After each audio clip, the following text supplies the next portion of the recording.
আল্লাহ নবী ডাক দিয়ে বলেন, বিলাল, কালো বিলাল গোলামের ঘরের গোলাম, কিন্তু শোনো তোমার কি দাম কিয়ামতের ময়দানে। আল্লাহ যখন বলবেন, নবী গো জান্নাতের গেটটা খুলে দিন, আমি আল্লাহ তো জান্নাতের চাবি আপনার হাতে দিয়েছি। আমি আপনাদের জান্নাতের চাবি, জান্নাতের গেটটা খুলে দিন। সব নবী জান্নাতের গেটে দাঁড়ান। আল্লাহ নবী বলেন, বিলাল, আমাকে নেওয়ার জন্য একটা উট আনা হবে, সবুজ রঙের উট, দেখতে দুনিয়ার উটের মতো, কিন্তু পা গুলো জবরদস্ত ইয়াকুত পাথরের তৈরি হবে।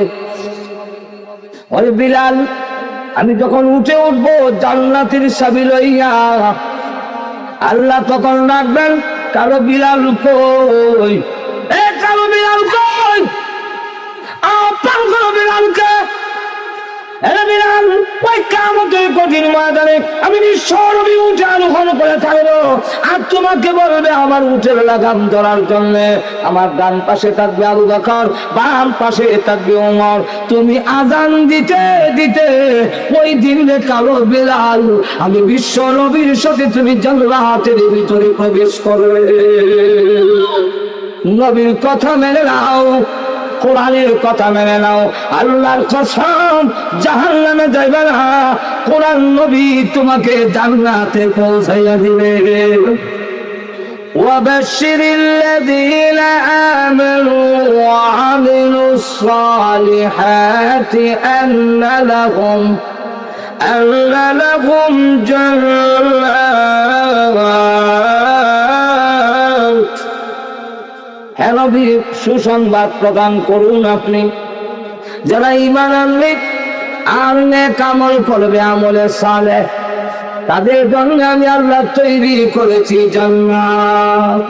কোরআনের কাছে গেলাম, কোরআন, জান্নাতে আমি কেমনে যাব?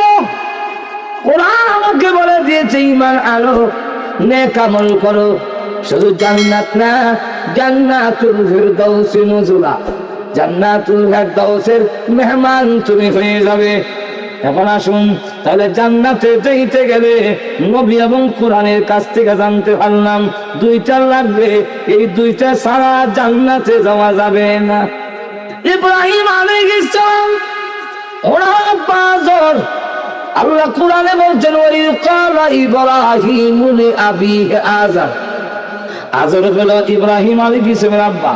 মারা যাওয়ার পরে কান্দে, প্রভু গো, আমার আব্বারে জান্নাত দাও, জাহান্নামের আগুন থেকে মাফ দাও। আল্লাহ ডাক দিয়ে বলেন, তোমার বাবা হইলে কি হইল, শর্ত পূরণ করে নাই, জান্নাত দিব তো দূরের কথা, দোয়াও করো না। এ প্রভু, আপনারা বলেছেন পয়গম্বরদেরকে আপনি অপমান করবেন না। আমার আব্বা যদি জাহান্নামের আগুনে চলে, আমি কি অপমান হব না?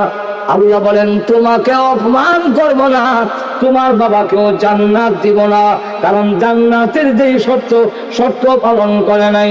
আল্লাহ তাহলে দুইটা কেমনে ঠিক হবে? আল্লাহ বলেন, এখনই দেখায় দেই। জাহান্নামের পর্দা সরাইয়া দিলেন। ইব্রাহিম নবী জাহান্নামের দিকে তাকায়া দেখেন অদ্ভুত একটা প্রাণী জ্বলতেছে। এমনি ডাক দেওয়ার, প্রভু গো, এটা কি জ্বলে চিনি না। বলে, এটাই হলো তোমার আব্বা আযর। আল্লাহ, আমার আব্বা যে চিনা যায় না। আল্লাহ বলেন, ইব্রাহিম, আমি আল্লাহ তোমার ইজ্জত রক্ষার জন্য সুরত বদলাইয়া দিছি। আর কালো বিড়াল, কালো বিড়াল, মক্কার লোকেরা বলে কালা কাউয়া, কই মক্কার বাজার বিলাল, কি দাম আছে? আল্লাহ নবী ডাক দিয়ে বলেন, বিলাল, কালো বিলাল গোলামের ঘরের গোলাম, কিন্তু শোনো তোমার কি দাম কিয়ামতের ময়দানে।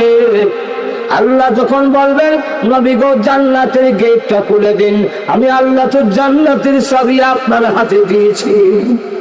আমি আপনাদের জান্নাতের চাবি, জান্নাতের গেটটা খুলে দিন। সব নবী জান্নাতের গেটে দাঁড়ান।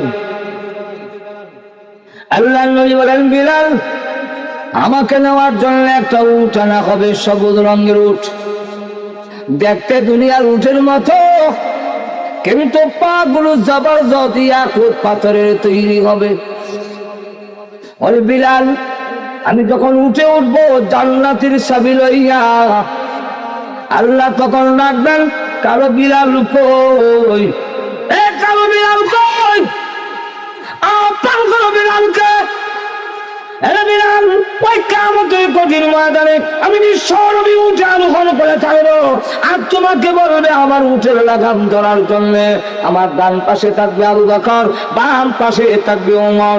তুমি আজান দিতে দিতে ওই দিন কালো বিড়াল আমি বিশ্ব নবীর সাথে তুমি জান্নাতের ভিতরে প্রবেশ করবে। ওয়ামান আরাদাল আখিরাহ, যেহেতু সূরা বনী ইসরাঈলের 18 এবং 19 এই দুইখানা আয়াত নাযিল হয়েছে মুনাফিকদেরকে লক্ষ্য করে, তাই আল্লাহ রাব্বুল আলামিন বলেন মুনাফিকের নিয়ত করলে হবে না। নবী গো আপনার লাগা ফান যায় ওই কেমনে দড়ি কেমনে নাম শুনি কানে তারে দড়ি কেমনে দড়ারি চমকে নেই ধরে কান ঠিক নেই মুনাফিকরা নবী শুনে শুনে ইয়া রাসূলুল্লাহ ومن الناس من يعجبك قوله في الحياة الدنيا সুন্দর সুন্দর করে ইয়া রাসূলুল্লাহ ربنا ظلمنا أنفسنا وإن لم تغفر لنا وترحمنا لنكونن من الخاسرين।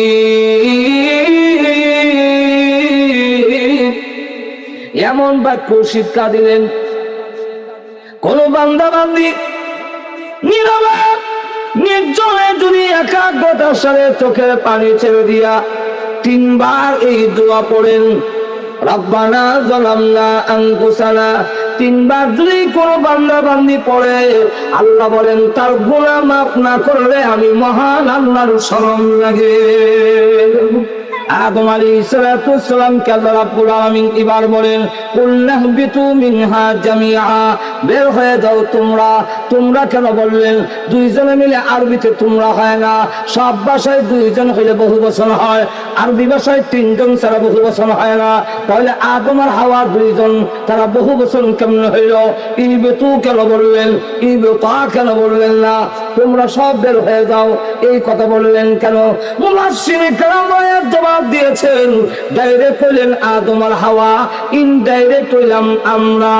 আদম আর হাওয়া যদি জান্নাত থেকে না আসতেন, আমাদের যদি জন্মের কোনো এই সিস্টেম থাকতো, তাহলে জন্মসূত্রে আমরা জান্নাতি হয়ে যেতাম। আর তো জোরে কর, রূহাত জগতে আদম আলাইহিস সালামের সঙ্গে মুসা আলাইহিস সালামের দেখা হয়ে গেল। অনেক সন্তান আছে বাবাকে প্রশ্ন করে বসে, অনেক সন্তান আছে বাবাকে প্রশ্ন করে না। একই প্রশ্ন করে সন্তান। সবির আলী চাচা দুবাই গেল, মার্কেট করলো, বাড়ি করলো, আপনি থাকলেন 10 বছর, দোকান হবে দূরের কথা, ঘরও করতে পারলেন না, এনে পারলেন না। জবাব কি দিবেন? শুনেন আদম আলাইহিস সালামের জবাব। মুসা আলাইহিস সালাম বলে, হে আব্বা, হে আদম আলাইহিস সালাম, আপনি তো আমাদের জন্য ভেদাল লাগাইছেন। আজকে এই দুনিয়া থেকে এত বড় হাসাত, বনি ইসরাইলে এত বড় যন্ত্রণা, যদি আপনি গঙ্গাও না খাইতেন আমরা জান্নাতে জন্ম হইতাম। আপনি তো দরবার লাগাই দুনিয়াতে নিছেন। আদম আলাইহিস সালাম জবাব দেয়, তুমি কি বাবা তকদির বিশ্বাস করো না? তকদির বুঝেন তো আপনারা? ভাগ্য, আপনাদের ওখানে ভাগ্য বিশ্বাস করেন না? ভাগ্য বুঝেন তো? ভাগ্য হইল আল্লাহর কাছে, ভাগ্যকে বিশ্বাস করো না। একটা হলো তাকদীর, আরেকটার নাম তাদবীর। বান্দা তাদবীর করতে পারে, কিন্তু তাদবীর করলেই পাওয়া যাবে না, কপালও থাকতে হবে। যদি আমার জান্নাতে যাওয়ার মৃত্যুর পরে জান্নাতে যাওয়ার ইচ্ছা থাকে, দুনিয়াতে টার্গেট ঠিক করে যদি আপনি জীবন পরিচালনা করতে পারেন, আমি জান্নাতে যাব, এই পথে পরিচালিত হইতে হবে। যাবেন কোথায়? মক্কায়। হাঁটতেছেন কোন দিকে? পূব দিকে। কিয়ামতের আগে হয়তো মক্কা পাওয়া যাবে না, বলে কোন ঠিক কিনা? আপনি যাবেন কোথায়? জান্নাতে। নামাজ কই? হ্যাঁ, জানেন কই? জান্নাতে। জান্নাতে যাইতে গেলে তুমি রোজা রাখে, রোজা কই? ডালের বলা যে খাও, উঠে লাল ভর্তা। হ্যাঁ, যাবে কোথায়? জান্নাতে। সুদ খাও কেন? জাহান্নামে যাইবা। এই জন্য জান্নাতে যদি যাইতে হয় তাহলে টার্গেট ধরতে হবে। যেরকম ঠিক কিনা? টার্গেট ঠিক করতে হবে। ওই পথে পরিচালিত যদি হন, আল্লাহর কসম করে বলি, আমি যদি জান্নাতে যাওয়ার টার্গেট ঠিক করে পথ চলি ভাইরা আমার, জিন্দগির যত বছর অতিবাহিত হবে ইয়াদ রাখবেন তত বছর আপনি জান্নাতের দিকে অগ্রসর হয়েছেন। হাঁটতে হাঁটতে অগ্রসর হইতে হইতে কর্মগুলো নদীর পাড়ে গেলেন। নদী দেখার জন্য রওনা দিয়েছেন। পদ্মা যমুনা মেঘনার পাড়ে গেছেন। মেঘনা নদী দেখবো। হাঁটতে হাঁটতে মেঘনার পাড়ে যখন যায় তখন দূর থেকে মেঘনা দেখে ফেলে, যমুনা দেখে ফেলে, পদ্মা যমুনা দেখে ফেলে। ঠিক তেমনি ভাবে জীবনের সায়ান্নে যখন নাকি পৃথিবী থেকে বিদায় হইয়া দ্বার প্রান্তে যখন যাবেন, আল্লাহ রাব্বুল আলামিন বলেন, দুনিয়ার পাড়ে থাকা অবস্থায় আমি আল্লাহ তোমাদের চোখের সামনে জান্নাত তুলে ধরবো। জান্নাত তুমি দেখে ফেলবে, চোখের সামনে থাকবে জান্নাত। জোরে কম ঠিক না? আরো জোরে কম। আল্লাহ রাব্বুল আলামিন তোমরা কবুল করেছি, কিন্তু জান্নাত থেকে এমন জায়গায় তুমি গিয়েছো যেই জায়গায় গেলে পরে জান্নাতের রাস্তা চেনা যায় না, বুদ্ধি দিয়ে চেনা যাবে না, দুনিয়ার শিক্ষা দিয়ে জান্নাত চেনা যাবে না, মেধা দিয়ে জান্নাত চেনা যাবে না, টাকা দিয়ে জান্নাতে আসা যাবে না। তিন জায়গায় দুনিয়াতে রাস্তা চেনা যায় না, বুদ্ধি থাকলে হয় না, টাকা থাকলে হয় না, যানবাহন থাকলে হয় না। লক্ষ্য করে দেখুন, সমুদ্র পথে যদি আপনি রাহাবর না থাকে, পথ প্রদর্শক না থাকে, সমুদ্র পথে আপনি নৌকা চালাবেন কিন্তু গন্তব্যস্থানে যাওয়া সম্ভব হবে না। মরুপথ দিয়ে যদি আপনি রাহাবর না থাকে, মরুভূমিতে আপনি চিনবেন না, জায়গা যেতে পারবেন না। তিন নম্বর হলো পাহাড়ের গিরিপথ দিয়ে যদি হাঁটেন, কোন রাহবর না থাকলে আপনি যত বড় দার্শনিক ইঞ্জিনিয়ার হন, গন্তব্যস্থানে যেতে পারবেন না। দুনিয়ার জগৎ থেকে জান্নাতে যেতে হলে দুনিয়ার মেধা দিয়া, বুদ্ধি দিয়া হবে না। ও আদম, আমি আল্লাহ জানাইয়া দিলাম, ফাইম্মা ইয়াতিয়ান্নাকুম মিন্নি হুদা, আমার পক্ষ থেকে হুদা যাবে। হুদা বামায়না হাদিন। আল্লাহ রাব্বুল আলামিন বলেন, হুদা পথ প্রদর্শক যাবে, পৌঁছে যাবে। পথ প্রদর্শক, আমার সেই পথ প্রদর্শককে যারা অনুসরণ করবে, ফামান তাবিআ হুদায়া ফালা খাউফুন আলাইহিম ওয়ালা হুম ইয়াহজানুন। অন্য আয়াতের মধ্যে বলেন, ফামান তাবিআ হুদায়া ফালা ইয়াদিল্লু ওয়ালা ইয়াশকা, সে কখনো পথ হারা হবে না, জান্নাত থেকে পথ হারা হবে না, জান্নাতের দিকে চলে যাবে। কখনো হতভাগ্য হবে না, ভাগ্য সম্পন্ন হবে। সে কখনো লাঞ্ছিত, অপমানিত হবে না। আর এক আয়াতের মধ্যে বলেন, ফালা খাউফুন আলাইহিম ওয়ালা হুম ইয়াহজানুন, কোনো চিন্তার কারণ নাই, ভয়ের কারণ নাই।